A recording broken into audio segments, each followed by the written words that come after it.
Hello, welcome back to It's Just Tech. Today we're out at the Google campus headquarters in Mountain View, and this is the one of the main entrances onto their main campus, which is really just open roads and streets that anybody can drive through. Very nice parks, and as I've shown you before, even Shoreline Lake is a benefit that they have. So as we just drive around the streets a little bit, you're going to see a lot of the Google buildings just off the side of the road. In fact, it's undisclosed, but there's hundreds of Google buildings around the Palo Alto and Mountain View border area. So the reason I'm out here filming today is, of course, the announcement that we heard yesterday that around a couple hundred employees were laid off from Google. It turned out it hasn't been verified, but a couple hundred in one city, a couple hundred in another city that are bordering each other, and then about 300 in another city, all right here in the same area. And so when you add it up, you're looking at nudging closer to 1,000 employees that lost their jobs yesterday. And this is really a big deal for a number of reasons. Part of the group that lost their jobs were 12 teachers, according to the reports. Google has its own, they call it daycare school, but it's highly coveted, and it's really a school program for early age kids before they would get into an elementary school program. And Google essentially said that we're doing away with that entire program. They shut it down, as far as I'm understanding, which means the family foundation has been taken away from the employees. And this really rocks hard as Google over the years has been a family company. They want to encourage families. They want to support family notions. They had their core tenets that in May of 2019, they decided to remove or step away from the don't be evil concept. So there's been quite a few changes as we nudge towards this direction. Now, what's going to be interesting is who were part of that group of about 1,000 people. Were they H-1B visa holders? Were they contractors? Were they just full-time equivalents, FTE employees or regular employees here that grew up here, went to school here, and have a job here? And so sorting out the deck of who was chosen and who wasn't becomes very political. It's not just a straight line.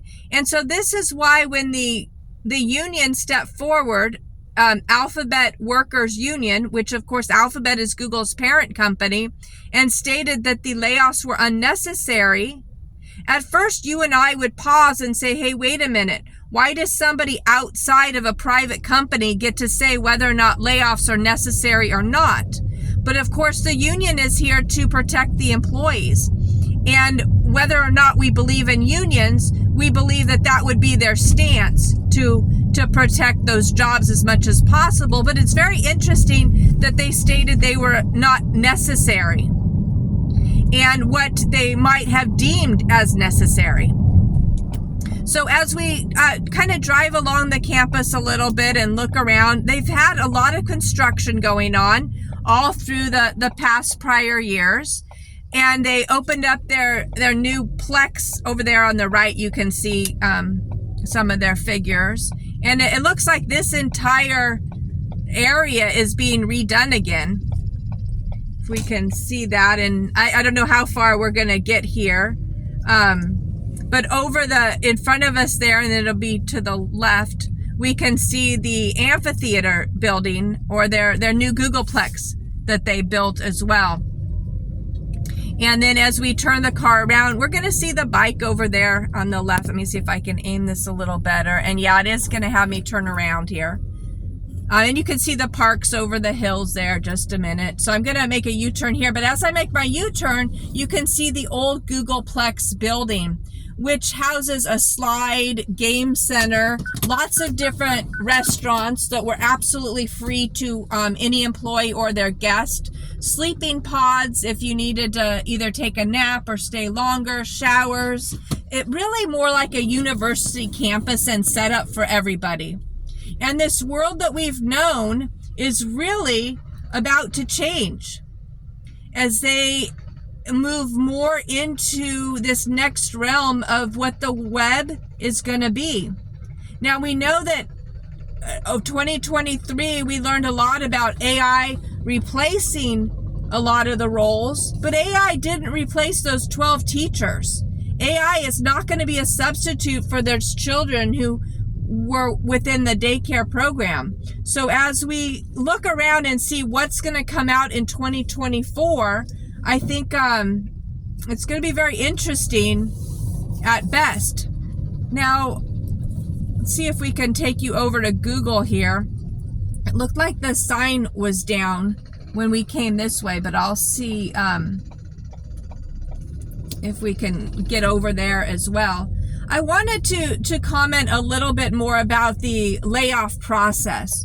If a company is going to lay off over X number of people or X% of people, then it's that corporation's responsibility to notify, and it used to be within the unemployment agency, but they're notifying the state of California that they're going to be doing layoffs. And the reason is the state can then come in and provide assistance for those workers, whether it's a retraining program or some sort of assistance, so that all of a sudden you don't have a bunch of workers out of work and just in the unemployment. So it's meant to be a safety net. But companies don't like to use this process. And the reason they don't like to use this process is they don't want to give a heads up that they're unstable or they might be having financial issues. And so what you'll often see is companies will either underreport or report immediately before the layoffs occur so that there's an official filing, but no heads up. And when I worked for the Office of Economic Development, which was responsible for sorting through the data, it was there was no penalty. So it was just a courtesy if a company wanted to go ahead and alert. You can see just how empty it is today on a Friday it's past 8:30 in the morning as I go through one parking lot after another. The level of privilege at these companies is just absolutely incredible. But that's on top of the Johns Hopkins announcement we saw yesterday, for anybody who didn't see that. Now this building over here on the left is it's a Google visitor experience. So they're opening up a new location for you to visit. Let me see if I can turn this around a little bit. And I have not been in there. I don't know if it's actually open or what their plans are, how they're going to develop this, but it's over here. 1001 Alta. So if you're ever in the Mountain View area, definitely a place to inquire about. So yeah, companies don't want to report. It also affects their financials. It could affect the stock market. There's a lot of different reasons why that's not a mutual benefit. You also don't want to give your employees a heads up. You want to make sure that the employees are just doing the best job they can and don't have any indication that they might be losing their job, because you do not, again, almost completely empty parking lots, because you don't want employees to start looking for other jobs and not be working for you. But what I do want to do is, living in Silicon Valley, anybody who's been here for a while has gone through multiple cycles. And yet, as I either am on the support side or working in the university or colleges and training and supporting, or on the government side with Office of Economic Development, you kind of see a cycle that a group of people are not involved in, and then the same faces show up over and over again. And it's easy to say that, wow, maybe they're not a good employee. Maybe they didn't, but then you start to realize ageism has a lot to do with this. So if you graduate from the university and you get yourself on a management track and you keep your mouth shut, you buy into values that, as we know, are not everybody's values. But if you're willing to play the game, then all of a sudden you find yourself into more of an executive management role. And it's assumed or expected that you're at that point by a certain point in your career or a certain age in order to optimize. Let me see if I can get this over here. They've got it says Google visitor experience at Gradient Canopy. So apparently they're really trying to make this more friendly and open up. It says visit.withgoogle.com. Visit.with, google.com. So if anybody wants more information on what that is.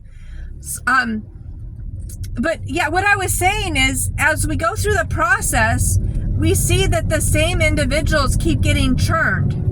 And yet, as you look around and you get to know the individuals, you'll often learn that these are the hard workers. These are the ones with the strong values that you would think would be kept within an organization. These are the ones that often have families. And yet, for some reason, if they haven't made that peak, then they're churned through. So somehow, they say that it's not targeted towards the individual. The layoffs occur randomly, or it's never random. If you've ever spoken out, you're on the list. If you've ever created something that they don't want to fund, it's easier to just put you on the list. There was an executive at Yahoo that I worked with right about 10 years ago now, and he was saying it was really odd. He had developed a new pathway into it and had created all these great scenarios. And as an executive, he was just really excited by the direction and the board behind him. And then one day, all of a sudden, he was allowed to work on this project 100% time. Often there's a split of an 80-20 or a 60-40 time in these companies. He was allowed 100%. And he was given an office, but what it was likened to a closet. So essentially, they humored him by allowing him to continue on that path, but pulled the resources of labor and let him know by his surroundings that he was now in his own silo. And what was very interesting during that time is I worked with this individual, and when you're in the middle of it or the water's creeping up around you, it's harder to see, but from the outside it's very clear. The funds were being pulled completely from Yahoo, and funds were moving more and more into Google at that time. And so anything that would compete with Google, as his project clearly would have, was the funders or the venture capitalists were just not going to allow. And so this silent quitting that we're talked about now, that since COVID, a lot of people are silent quitting, meaning they're not leaving the companies, but they're just not doing the same quality of work or supporting the role anymore. This has been a concept for a long time, especially in Silicon Valley and tech companies. And I believe we also saw that highlighted in the drama or comedy, however they phrased it, for Silicon Valley, where they had these people just on a rooftop talking about they still have their jobs, but they're not allowed to do anything. And so that silent quitting of not quite nudging somebody off, but not allowing them to pursue their goals or even pursue goals that they thought would be mutual beneficial and launch the company in another direction, become odd and unsettling. And so then when a round of layoffs comes, it's very easy to tuck people into those layoffs who are good workers, who are altruistic, who are value-oriented, even capitalist and driven, and bring in a massive market share. But if the values have wavered, That's the easiest way to cut and run, is through a layoff that is done legally and lets the people go that aren't marching with your step. Now, as we've seen where the money comes from for this company and the directives and statements that have come out of this company over the last few years, it'll be very interesting to see where Google stands in 2025 as we get through this year of, I just keep saying for 2024, buckle up. So as we round the corner here, I'm going to try to turn the camera a little bit, because on my left right now is the brand new Googleplex that they built while everybody was locked down. Now, we do know that they had pledged to build a major campus in San Jose, and they kind of toyed with that idea. Along the way, many of the people on their construction and building and development team were laid off. So I do know along the path that they were trimming that. However, I don't believe that San Jose stayed up with their end of the bargain. They expected this company to come in and bring massive jobs and really help shape San Jose into a bigger city. It looks like I can't turn it enough here. And yet they were really putting all of that arm on Google. And finally, Google said, no, we're not investing in that direction right now. But it's very interesting in working with, now if we were to go straight ahead there, you would then see, I don't want to just focus on that. Let's see if we can pull this over here for a minute. If you were to go straight ahead, that's how you would get through the gates that appear to be a private area, but in fact, it's a golf course and Shoreline Lake and Shoreline Park out there. So it's just an absolutely beautiful. And right there, you're seeing the Shoreline Amphitheater where they do concerts for anybody. So this is just an absolutely beautiful campus out here. Absolutely incredible. And just really wonderful to be part of a Google community that gets to benefit from all of this. So I was talking again about, it's the same people that we see that keep getting laid off time and time again. And as you get to know individuals, it's certainly not due to hard work or values. So what is it that these companies are actually honoring? What is it that these companies actually want? And more so, what are they rolling out to you and rolling out to your children? So we, of course, absolutely wish all the best to those who have an opportunity to move on to another role from the layoffs yesterday. But unfortunately for so many, there isn't a safety net right now. There isn't another job ready for them. There isn't a landing spot. And after the package, whatever package was given, sometimes it's weeks, sometimes it's months, sometimes it's assistance, not everybody will find their next role.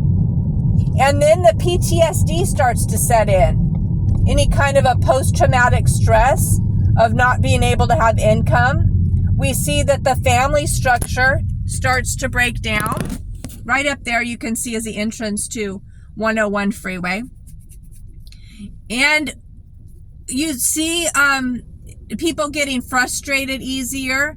Domestic violence stats end up changing in those that are affected. Sometimes there's levels of substance, there's all these different pieces that play in. So if we were to look back into the time when there was a cradle to grave scenario, maybe that wasn't wonderful because you were stuck in that company until you retired. And yet the peace of mind of knowing that you had a job, you could fulfill a purpose, and then at the end you would be taken care of post-retirement, offered a level of security that none of us experience today. It's just not there anymore. So as we move through the different options that we have, I just really want to give blessings to those who were affected yesterday, whether it's the individual employee or any of the families that just got the news. 2024, as we know, is going to be a rough year for so many reasons. And I wish everybody blessings as we buckle up.